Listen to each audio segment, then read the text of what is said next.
ขอนอบน้อมอัญเชิญพระสมถกรรมฐานมาสถิตอยู่ในร่างกายลูกหลานให้ร่างกายลูกหลานเกิดความสงบในขณะที่นั่งสมาธิเจริญจิตภาวนาให้กายมั่นคงในการนั่งสมาธิให้มีสติใช้ความอดทนควบคุมกายมีสติใช้วิริยะภาคเพียรมาขับเคลื่อนให้กายสำเร็จในการนั่งสมาธิขอน้อมอัญเชิญพระวิปัสสนากรรมฐานมาสถิตอยู่ในดวงจิตลูกหลานขนาดนั่งสมาธิเจริญจิตภาวนาขอให้ดวงจิตลูกหลานรู้แจ้งรู้จริงรู้ความจริงสิ่งที่พุทธเจ้าค้นพบให้จิตรู้ความจริงให้จิตเข้าถึงความจริงให้จิตหลุดพ้นจากความจริงทั้งปวงธรรมะของพระพุทธเจ้าเป้าหมายก็คือให้กายสงบให้ใจเป็นผู้รู้ให้จิตเราเป็นผู้รู้เรื่องกายทั้งระบบรู้สิ่งที่นอกกายรู้สิ่งที่อยู่ในกายเพราะฉะนั้นพวกเราทั้งหลายต้องหมั่นพิจารณาร่างกายของเรามันไม่เที่ยงสิ่งใดที่มันไม่เที่ยงเราไปยึดติดก็เป็นทุกข์สิ่งใดที่เราควบคุมไม่ได้เราไปยึดถือเราก็เป็นทุกข์สำหรับสิ่งใดที่เรายึดถือมันไม่สิ่งที่เรายึดถืออยู่ณปัจจุบันมันไม่สามารถคงสภาพเดิมได้มันไม่สามารถคงสภาพเดิมได้เราไปยึดติดก็เป็นทุกข์สิ่งที่เรารู้สัมผัสก็เป็นเปลี่ยนแปลงแปรปรวนตลอดเวลาก็เพราะมันไม่เที่ยงเมื่อเราเห็นสิ่งที่มันไม่เที่ยงเราเห็นสิ่งที่ควบคุมไม่ได้ตั้งแต่ร่างกายของเรามีสติพิจารณาร่างกายของเราว่าเป็นสิ่งที่ควบคุมไม่ได้เราพิจารณาดูห้ามไม่ให้แก่ก็ห้ามไม่ได้ห้ามไม่ให้มันเจ็บก็ห้ามไม่ได้ห้ามไม่ให้มันตายก็ห้ามไม่ได้ร่างกายของเราเป็นสิ่งที่ควบคุมไม่ได้แต่ธรรมะบอกสอนให้เรารู้สิ่งเหล่านี้เมื่อจิตรู้สิ่งนี้จิตก็อยู่เหนือสิ่งที่กายมันอยู่ภายใต้การเปลี่ยนแปลงให้จิตอยู่เหนือสิ่งเหล่านี้เราจะต้องรู้ระบบของร่างกายตัวรู้คือตัวปัญญาเหตุให้รู้ก็คือตัวธรรมชาติเป็นเหตุให้เรารู้แล้วเราก็อยู่เหนือสิ่งที่เรารู้ธรรมชาติมันคว่ำธรรมะก็จะหงายมันหงายธรรมชาติมันหงายธรรมะก็จะคว่ำคือจะได้เห็นสองด้านได้เห็นดังๆภาคสมถกรรมฐานให้กายสงบพระวิปัสสนาจะทำให้จิตของเรานั้นรู้แจ้งรู้จริงพระวิปัสสนาจะให้เรารู้เช่นนี้จิตของเราเนี่ยเราต้องให้มันเป็นจิตผู้รู้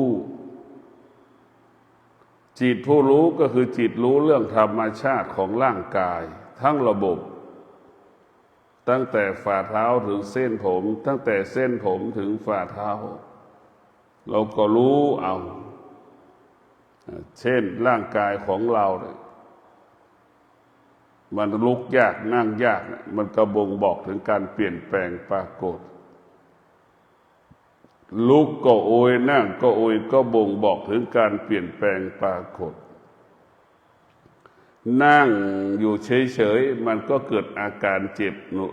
เนื้อเจ็บตัวนี่การเปลี่ยนแปลงมันก็ปรากฏ เรานั่งสมาธิเราก็รู้ว่าร่างกายของเรามันนั่งเจ็บหลังเจ็บขาปวดขาปวดหลังเนี่ยให้เรารู้สิ่งเหล่านี้เนี่ยมันเป็นปกติของมันโดยเฉพาะการนั่งสมาธิเราจะสัมผัสร่างกายเราชัดเจนเพราะความสงบมันเริ่มเกิดเราความสงบจึงทำให้เห็นสิ่งที่เราไม่เห็นชัดเจนให้เกิดคำว่าชัดเจนเราจะเห็นความชัดเจนขึ้นทุกๆเรื่องถ้าจิตของเราสงบเมื่อจิตเราสงบเราจะรู้เราจะเห็นสิ่งที่เรารู้สิ่งที่เราเห็นชัดเจนสิ่งที่เรารู้สิ่งเราเห็นชัดเจนแล้วมันก็จะละหรือจะวางหรือจะปล่อยสิ่งที่เรารู้สิ่งที่เราเห็นเพราะฉะนั้นพวกเรารู้หลักธรรมคำสอนของพระพุทธเจ้าก็คือรู้ให้เราละรู้แล้วก็ให้เราวางรู้แล้วให้เราปล่อย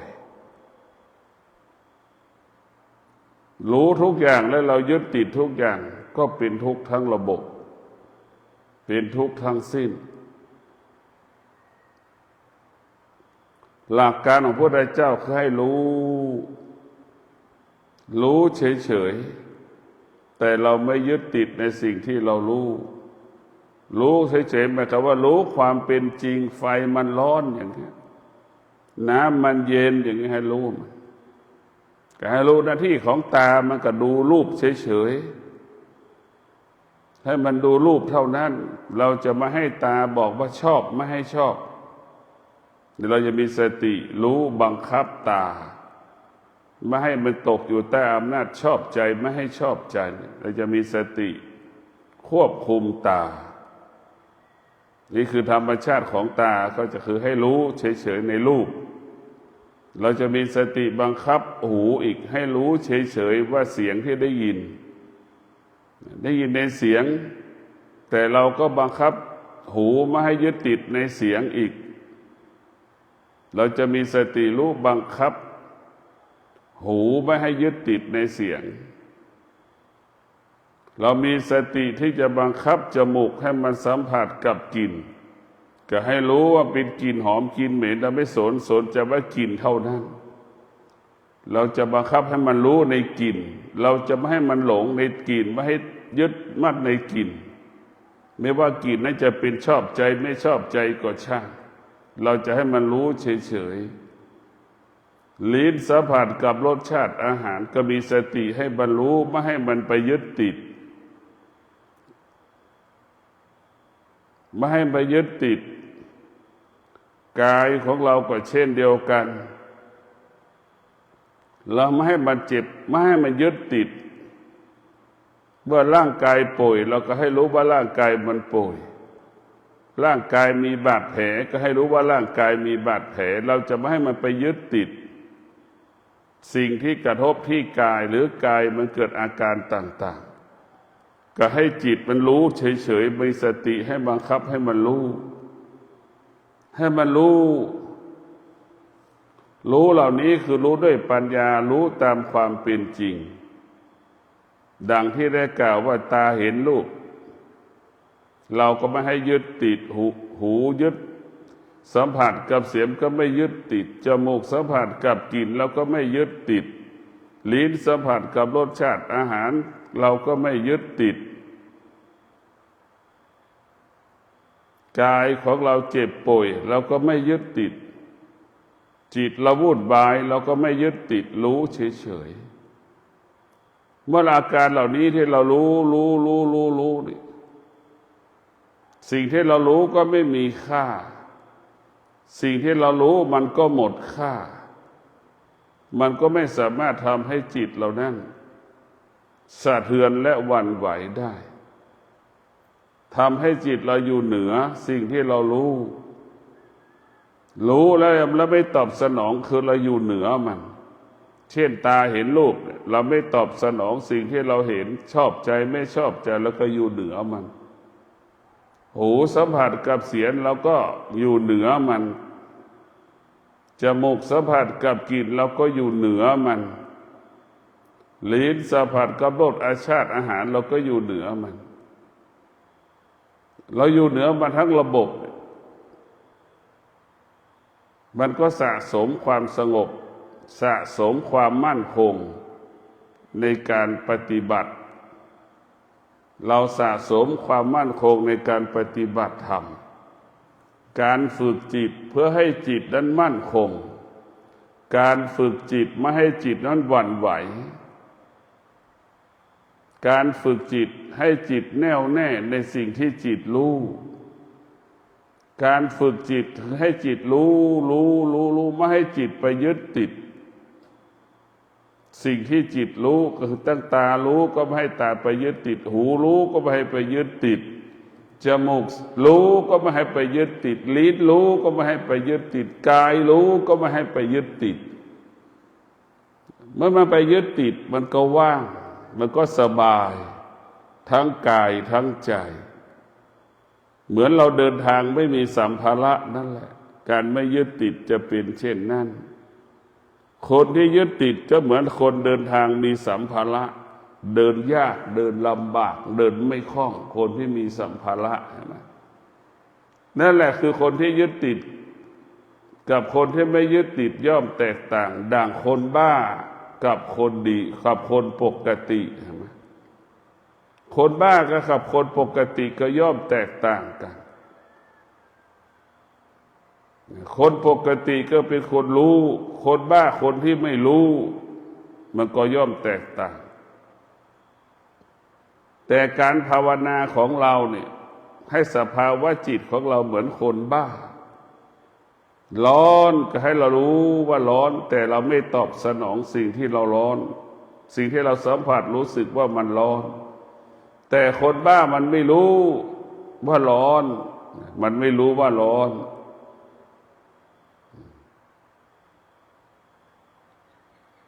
ทำแบบนั้นแหละการฝึกจิตเราให้เหมือนคนบ้าอยู่กับการเปลี่ยนแปลงได้ทุกเหตุการณ์ถ้าดูร้อนปรากฏเห็นไหมคนบ้าก็อยู่ได้เพราะมันไม่รู้การภาวนาของเรารู้ก็เพื่อไม่ให้รู้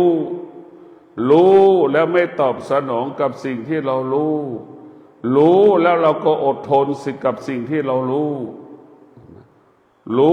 และเราอดทนกับสิ่งที่เรารู้ดังคนบ้ามันสัมผัสกับความร้อนเห็นไหมมันก็อยู่กับความร้อนนั้นได้เช่นเดียวกับผู้ที่ฝึกจิตก็จะเป็นเช่นนั้นแต่ผู้ที่ฝึกจิตจะเป็นจิตของผู้รู้แต่ไม่ตอบสนองสิ่งที่เรารู้นะคือผู้ที่ฝึกจิตเพราะฉะนั้นแล้วเมื่อเรามีการฝึกจิตเราจะต้องเอาธรรมะของพระพุทธเจ้าไปควบคุมจิตธรรมะก็คือสติธรรมะก็คือความอดทนเรามีสติเอาความอดทนมาควบคุมจิตให้จิตเหล่านั้นเมื่อจิตมีความอดทนจิตของเรานั้นจะต้องศึกษาเรียนรู้ดังนักเรียนนักศึกษาเนี่ยจะจบปริญญาตรีได้ก็ต้องอาศัยความอดทน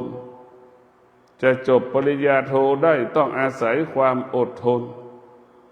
จะจบปริญญาเอกได้ต้องอาศัยความอดทนมีสติใช้ความอดทนจึงเกิดคำว่าสำเร็จจึงเกิดความสำเร็จแปลสภาพเกิดความสุขมันจะเป็นเช่นนี้ของมันเพราะฉะนั้นพวกเราทั้งหลายมีสติเราจะไม่ยึดติดสิ่งที่เรารู้แต่เราจะรู้เฉยๆกับสิ่งที่เรารู้ทุกข์ไม่มีสุขไม่มีเวทนาเข้ามาไม่ได้อุปทานก็ไม่เกิดเพราะเรารู้อยู่เหนือสิ่งที่เรารู้เราอยู่เหนือมันเหมือนหมามันไม่สามารถจะกัดเราได้เพราะเราอยู่เหนือมันเราสงบนิ่งรู้ว่าหมามันวิ่งแล้วก็นิ่งจิตของเรากับจิตหมามันก็รู้เรียกว่าจิตรู้จิตเท่าทันจิต จิตมันก็กลัวจิตเช่นเรารู้ว่าหมามันจะกัดเราเนี่ยนะเราก็นิ่งหมามันไม่สามารถจะกัดเราได้เพราะจิตของเรารู้จิตของมันจิตของเราเท่าทันจิตของหมาเนี่ยแต่ถ้าเรากลัวหมาเมื่อไหร่หมาวิ่งมาเราวิ่งหนีจิตของเราอยู่ใต้อำนาจจิตของหมาหมามันถึงจะกัดเราหมาก็เปรียบเสมือนกิเลสเมื่อเราหลงว่าจิตเราเห็นกิเลสจิตเราอยู่ใต้อำนาจกิเลสกิเลสมันก็เกาะติดกินใจเราก็เหมือนสุนัขนั่นแหละจิตเราอยู่ใต้อำนาจมันก็จะกีดกัดเรามันก็จะวิ่งกัดเราเพราะฉะนั้นพวกเราทั้งหลายจิตเนี่ยสำคัญที่สุดจิตรู้จิตท้ายสุดจิตจะอยู่เหนือจิตเช่นจิตของเรากับจิตของสุนัขเนี่ยมันรู้กันมันสัมผัสรู้โดยธรรมชาติรู้โดยธรรมชาติเหมือนเด็กกับผู้ใหญ่มันก็รู้กันโดยธรรมชาติมันจะสู้ผู้ใหญ่ไม่ได้มันก็รู้เอาจิตมันก็พ่ายแพ้จิตไปโดยธรรมชาติของจิตเราไม่ต้องสำแดงอาการใดๆในมือแต่จิตกับจิตมันเกิดปฏิกิริยากันมันรู้กันโดยธรรมชาติทุกคนก็รู้เช่นนี้เหมือนกันหมดถ้าจิตอยู่เหนือจิตถ้าจิตเราอยู่เหนือสิ่งต่างๆสิ่งต่างๆก็ไม่มีค่าไม่มีความหมายไม่สามารถทำให้เราสะเทือนหวั่นไหวได้อันนี้คือการฝึกจิตเป้าหมายคือให้จิตมั่นคงเมื่อจิตรู้สิ่งใดจิตก็มั่นคงในสิ่งนั้นเมื่อจิตรู้สิ่งใดจิตก็ไม่หวั่นไหวในสิ่งนั้นนี่คือการฝึกจิตที่สำเร็จเมื่อเราฝึกจิตไม่สำเร็จเรารู้สิ่งใดเราก็หวั่นไหวสิ่งนั้นนี่คือการฝึกจิตยังไม่ประสบความสำเร็จจิตเรารู้สิ่งใดจิตนั้นก็อ่อนแอหวั่นไหวอีกก็คือการฝึกจิตไม่ประสบความสำเร็จเพราะฉะนั้นการฝึกจิตจะให้ความสำเร็จได้ต้องมีสติสัจจะวิริยะขันติสติสัจจะวิริยะขันติเราจะดูแล้วว่า4-5 ตัวนี่เราจะต้องมีมันเป็นหลักเขาว่าสำเร็จผู้ที่จะประสบความสำเร็จใดๆจะต้องมีสติเป็นที่ตั้งสติก่อนสติก็คือความพร้อมที่จะเดินทางระหว่างที่เดินทางสติมันก็มีเครื่องมืออีกก็คือความอดทนสติก็มีเครื่องมืออีกคือวิริยะภาคเพียรมันจะมีอย่างนี้แหละเป็นเครื่องมือเนี่ยสติสัจจะมีสัจจะยังไม่ครบยังไม่ถึงจุดหมายมันจะบอกให้เราเดินถึงจุดหมายนี่สติมันจะมีเครื่องมือว่าสัจจะขันติวิริยะจะเป็นเครื่องมือของสติเมื่อเรามีสติสัจจะวิริยะขันติคำว่าสำเร็จก็เกิด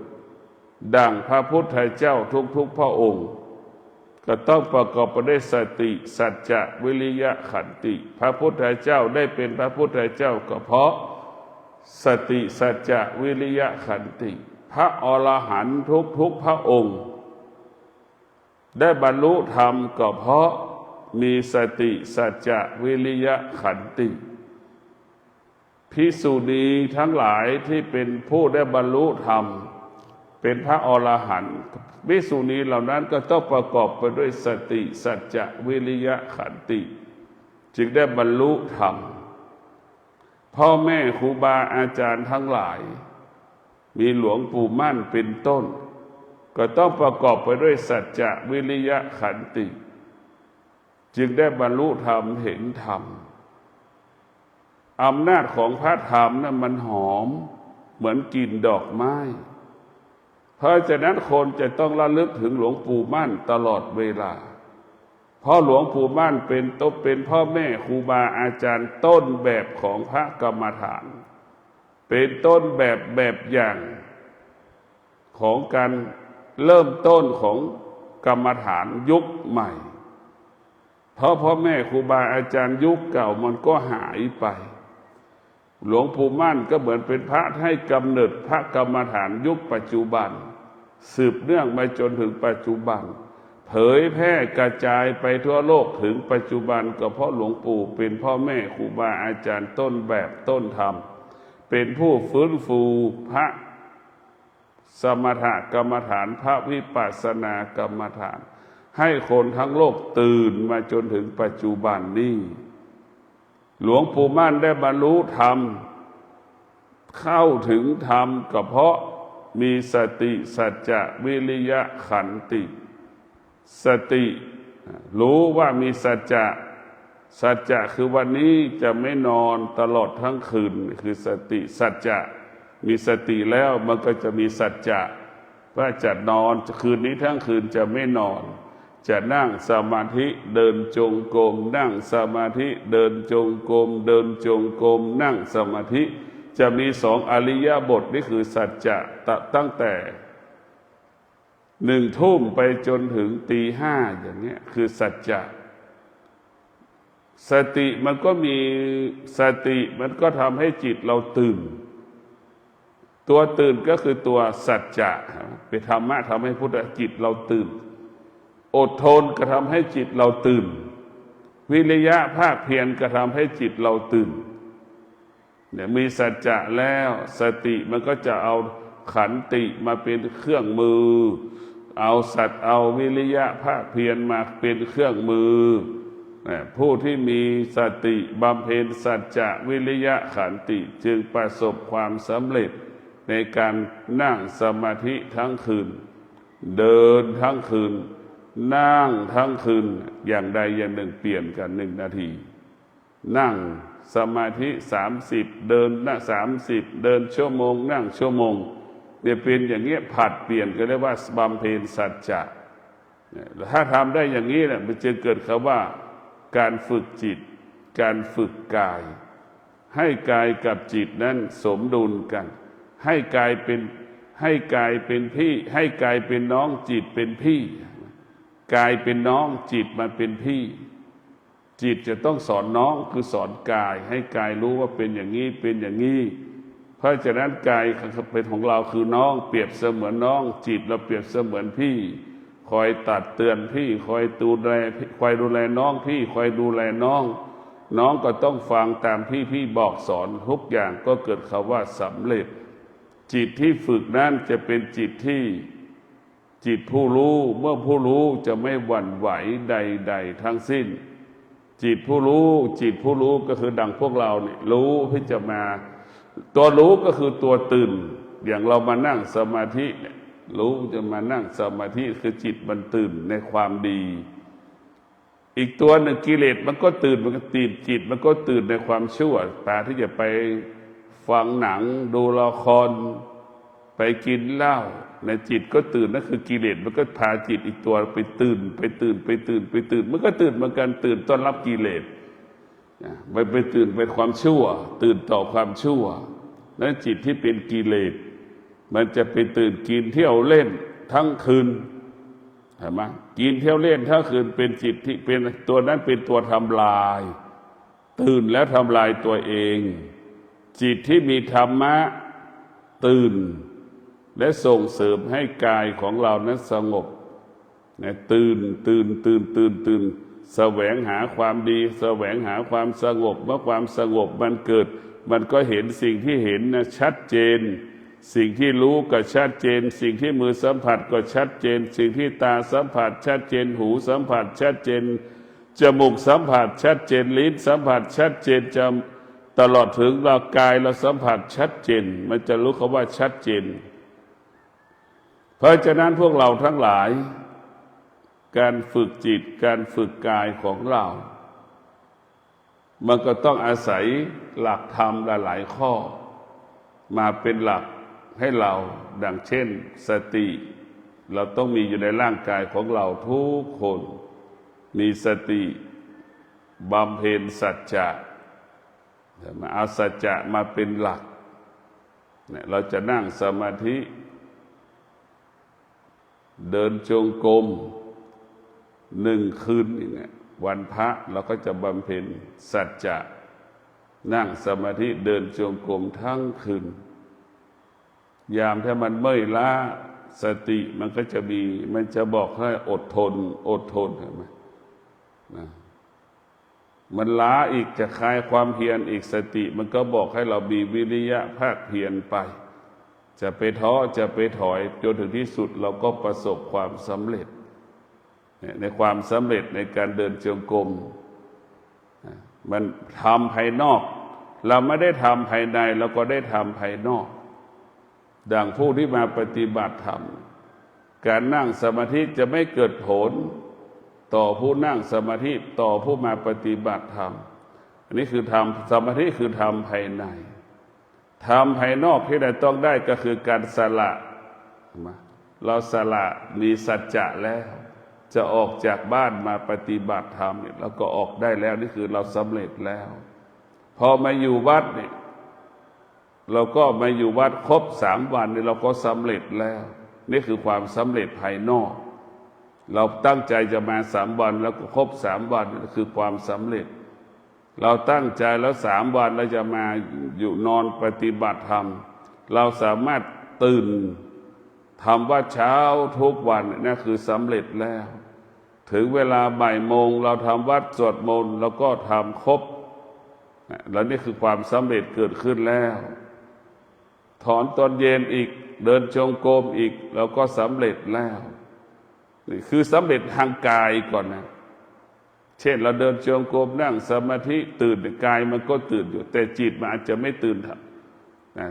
เราเอากายก่อนนี่แหละสิ่งที่กายมันได้คือได้มากที่สุดออกจากบ้านมานี่คือเป็นสิ่งที่ดีที่สุดคือการสละรูปแบบของการไม่ยึดติดถึงแม้เราจะยึดติดเราก็ยังปล่อยวางได้บางเวลาเนี่ยอย่างเรามาปฏิบัติธรรมเราก็เหมือนเขานั่นแหละแต่เราแตกต่างจากเขาได้เพราะเราสละเวลาได้เราไม่ยึดติดในบ้านเราจะไม่ยึดติดในสิ่งวัตถุสิ่งของต่างๆแต่คนส่วนมากมันยึดติดจนออกไม่ได้ออกไม่ได้เลยยึดติดจนถึงที่สุดจนหมดลมหายใจเพราะไปยึดติดไปไหนไม่ได้เวลาจะตายก็ไม่แตกต่างจากหมาตายเพราะเราไปยึดติดในรูปเวลาจะเจ็บจะป่วยจะตายก็รูปก็อยู่ในจิตเราหมดทุกอย่างเพราะเราไปยึดติดแต่ถ้าเราไม่ยึดติดนะเวลาเราเจ็บป่วยเราจะมีคำว่าเข้าใจคำว่าเจ็บป่วยทุกคนจะเป็นเช่นนี้ทุกคนจะเป็นแบบนี้มันจะคิดแบบนี้แล้วมันจะคิดถึงคนรอบข้างที่สุดเขาก็อยู่ได้เขาก็อยู่ได้เราก็จะคิดแบบเป็นประโยชน์ต่อตนเองไม่เบียดเบียนตนเองตรงกันข้ามคนที่ไม่ได้ฝึกจิตเวลาผิดปกติเจ็บป่วยก็จะคิดถึงลูกคิดถึงหลานไม่ยอมรับความเจ็บป่วยทุกข์กับความเจ็บป่วยยิ่งสุดนะเพราะเราไปคิดถึงบันกลัวความเจ็บป่วยกลัวจะตายล้าลูกล้าหลานกลัวไม่มีใครดูแลลูกใครหลานนะความคิดมาคนละตัวคิดเพื่อเหมือนดึงลูกดึงหลานน่ะมายึดติดในร่างกายถ้าเราเจ็บป่วยร่างกายเราจะตายพ่อแม่กลายเป็นกาวลูกทุกคนกลายเป็นหนูติดกาวไปยึดติดในพ่อแม่ก็เป็นเช่นนั้นเพราะฉะนั้นหลักการของพระพุทธเจ้าจะปลดเปลื้องสิ่งที่มันถูกขังให้เป็นอิสระกิเลสนี่ก็คือคุกขังเราไว้เราจะต้องออกจากกิเลสได้กิเลสคือทำให้จิตเครื่องเศร้าหมองทำให้เราจิตเราเศร้าหมองเราจะต้องให้จิตเราเบิกบานผ่องใสตลอดเวลาความอยากก็เช่นเดียวกันเราจะต้องหลุดจากความอยากให้ได้ความอยากก็คือไฟมันทำให้เราเกิดปฏิกิริยารุนแรงความอยากเปรียบเสมือนไฟที่มันเผาไหม้ตึกเผาไหม้บ้านเผาป่าเห็นไหมเห็นว่าและพฤติกรรมของไฟลักษณะของไฟเป็นเช่นไรความอยากก็เป็นเช่นนั้นเราชกต่อยตีกันฆ่ากันก็เพราะความอยากนั่นแหละไม่ว่าสัตว์และมนุษย์ความอยากจึงเป็นบ่อเกิดทำลายซึ่งกันและกันจึงทำให้ชีวิตเราไม่สงบทำให้ชีวิตเราวุ่นวายตลอดเวลาก็เพราะความอยากนั่นแหละ มันเป็นไฟอย่างยิ่งถ้าเราละความอยากได้จิตเราก็เป็นของเย็นของหอมสบายสบายถ้าจิตของเราละความอยากไม่ได้เกิดความอยากมันก็จะร้อนดังไฟเหมือนกองเพลิงที่มันไหม้มันก็จะร้อนเราเห็นก็ไม่สบายใจไม่มีใครเห็นกองไฟแล้วมีความสุขไม่มีในโลกเพราะฉะนั้นอันนี้คนทั่วไปฉันใดผู้ที่ฝึกจิตจะเห็นความอยากก็เป็นทุกข์ตลอดเวลาอะไรอยากตาเห็นรูปมันก็อยากหูมันสัมผัสกับเสียงมันก็เกิดความอยากจมูกสัมผัสกับกลิ่นมันก็เกิดความอยากลิ้นสัมผัสกับรสชาติอาหารมันก็เกิดความอยากกายสัมผัสกายมันก็เกิดความอยากจิตสัมผัสจิตปรุงแต่งจิตก็เกิดความอยากล้วนเป็นความอยากทั้งสิ้นความอยากมันครบองค์ประกอบมันจึงทำให้เราเล่าร้อนรุ่มร้อนเหมือนไฟไหม้เหมือนไฟไหม้ภูเขานะแต่ละลูกบนภูเขาไฟระเบิดมันจะเป็นเช่นนั้นเพราะฉะนั้นพวกเราทั้งหลายธรรมะของพระพุทธเจ้าก็คือให้เราหลบหลีกหนีไฟให้เราหลบหนีไฟมันร้อนความอยากมันเป็นของร้อนเราก็หนีมันหนีโดยใช้สติมาควบคุมหนีโดยใช้ความอดทนมาควบคุมหนีโดยใช้วิริยะภาคเพียรมาควบคุมมันเมื่อเราใช้วิริยะได้เมื่อเราใช้ความอดทนมาควบคุมแล้วเมื่อไหร่เราจะชนะมันทุกอย่างเรียกว่าเราชนะมันหมดโดยเฉพาะธรรมะของพระพุทธเจ้าเนี่ยมันให้สอนให้เรารู้เรื่องธรรมชาติทั้งหมดสติสัจจะวิริยะขันติมันจะไปรวมอยู่ที่จิตนั้นจะมั่นคงในการนั่งสมาธิเหมือนผู้ที่ปฏิบัตินั่งสมาธิตัวตรงนิ่งรู้สึกตัวตลอดเวลาการนั่งสมาธินั่งตัวตรงนั่นคือรู้สึกตัวเมื่อนั่งตัวตรงรู้สึกตัวในความสงบมันก็เกิดพลังนะมันเป็นพลังบวกนั่งสมาธิตัวตรงในตัวตรงเนี่ยมันจะเกิดความสุขเรารู้ว่ามีความสุขแต่เราไม่ยึดติดในความสุขเรารู้มันเฉยๆแต่เราจะทำให้จิตเรานั้นสงบด้วยปัญญานะเมื่อสงบด้วยปัญญามันก็รู้กฎของความสงบก็คือความละเอียดเราสิ่งที่มันละเอียดเราจะเห็นความสิ่งที่มันละเอียดอย่างถี่ถ้วนได้รู้สิ่งที่มันหยาบได้จิตถ้าเราไม่ได้ฝึกเราก็จะไม่รู้สิ่งที่มันละเอียดถ้าเราฝึกแล้วเราเห็นสิ่งที่มันละเอียดได้ชัดเจนดังที่เรามองด้วยตาเปล่าไม่ได้ต้องอาศัยน้ำนะไปชำระล้างสิ่งที่เรามองไม่เห็นเช่นเดียวกับตาเรามองไม่เห็นกิเลสแต่เราต้องอาศัยจิตของเราธรรมะของเรานี่แหละฝึกจิตของเราจะไปเห็นสิ่งที่มันเห็นกิเลสให้กิเลสเรานั่นความอยากเรานั่นหมดสิ้นไปจากกายจากใจเราต้องมีสติรู้เรื่องธรรมชาติเรียกว่ารู้ธรรม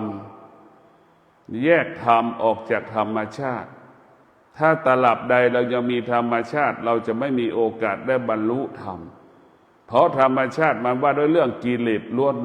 นความโลภความโกรธความหลงเป็นธรรมชาตินะเป็นปกติของมันคนทุกคนเกิดมาก็จะพบสิ่งนี้แต่จะมีคน10,000 คนที่จะรู้สึกว่าธรรมชาติเป็นเหตุให้เกิดความทุกข์ธรรมชาติเป็นเหตุให้เกิดคำว่าวุ่นวายมันก็จะไปแสวงหาสิ่งที่อยู่เหนือธรรมชาติที่เราเรียกว่าธรรมะนี่แหละก็คือการนั่งสมาธิจะทำให้เรารู้เรื่องธรรมชาติจะทำให้เรารู้เรื่องธรรมะจะทำให้เรารู้เรื่องธรรมชาติแล้วให้จิตเราอยู่เหนือธรรมชาติเนี่ยเรียกว่า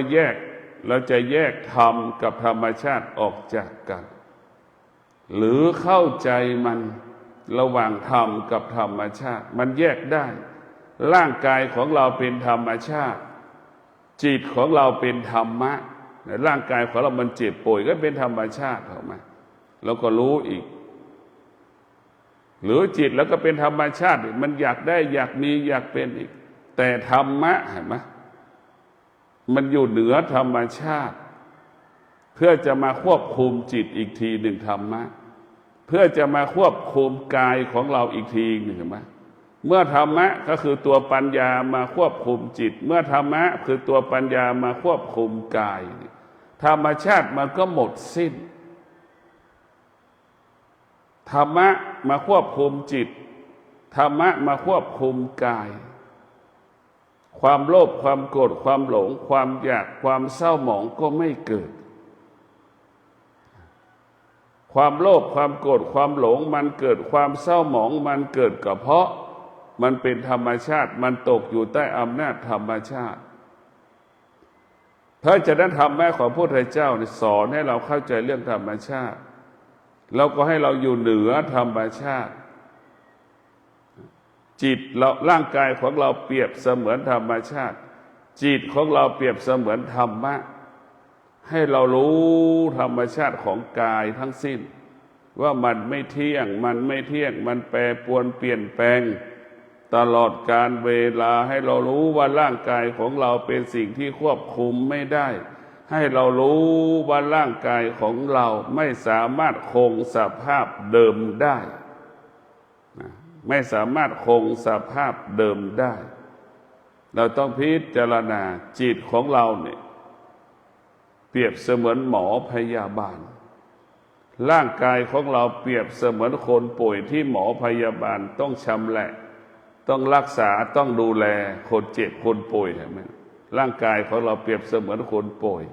จิตของเราเปรียบเสมือนหมอพยาบาลจิตของเราก็คือธรรมะธรรมะเปรียบเสมือนหมอพยาบาลร่างกายของเราเปรียบเสมือนคนป่วยนอนบนเตียงที่หมอพยาบาลจะรักษาดูแลเป็นเช่นนั้นเป็นแบบนั้นก็ขอให้ท่านทั้งหลายมีสติฝึกฝนจิตมีสติฝึกฝนจิตมีสติตั้งมั่นฝึกฝนจิตมีสติมั่นคงในการฝึกฝนจิตมีความวิริยะภาคเพียรในการฝึกฝนจิตเราจะมีสติเมื่อเรามีสติจิตเราก็ตื่นตลอดเวลาตื่นต้อนรับความดีงามตื่นที่จะดับความโลภความโกรธความหลงตื่นเพื่อจะระงับเพื่อจะยุติความอยากได้อยากมีอยากเป็นอยากได้อยากมีอยากเป็นสิ่งเหล่านี้ก็เป็นทุกข์ทำให้เราเกิดความทุกข์ทั้งสิ้นเมื่อเรามีสติจิตเราก็ปกติคือสงบถ้าเราขาดสติจิตเราก็ผิดปกติวุ่นวายเรารู้ว่าวุ่นวายเป็นผู้บ่อนทำลายเรารู้ว่าความสงบเป็นผู้รักษาจิตใจเราสร้างสรรค์เราเมื่อเรารู้แล้วเราก็ต้องพยายามละสิ่งที่มันวุ่นวายเราจะเป็นต้องมีสติสติถ้าเรามีสติเราจะไม่ผิดพลาดเรามีสติเราจะรู้สึกตัวว่าตลอดเวลาเอาของวางไว้ตรงไหนก็รู้หมดเอาของวางไว้ตรงไหนก็รู้หมดเนี่ยรู้นั่นแหละเมื่อเรามีสติเราจะเป็นผู้รู้เมื่อเราขาดสติเราจะไม่ได้เป็นผู้รู้เป็นคนโง่เป็นคนบ้าแต่เราขาดสติก็เหมือนคนบ้าถ้าเรามีสติก็เหมือนคนปกติทั่วไปก็ขอความสุขสวัสดีจงเกิดแก่ท่านทั้งหลายมีสติฝึกฝนจิต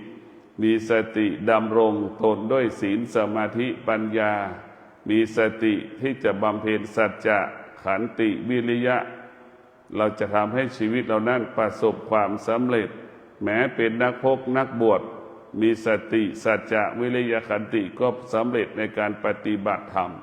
แม้ว่าชาวบ้านชาวโลกประกอบอาชีพใดๆมีสติสัจจะวิริยะขันติก็ประสบความสำเร็จในการประกอบอาชีพนั้นขอความสุขสวัสดีจงเกิดแก่ท่านทั้งหลายขอให้ท่านทั้งหลายมีสติรู้ลมหายใจเข้ามีสติรู้ลมหายใจออกสภาวะจิตเราปกติ ตลอดกาลขอเจริญพร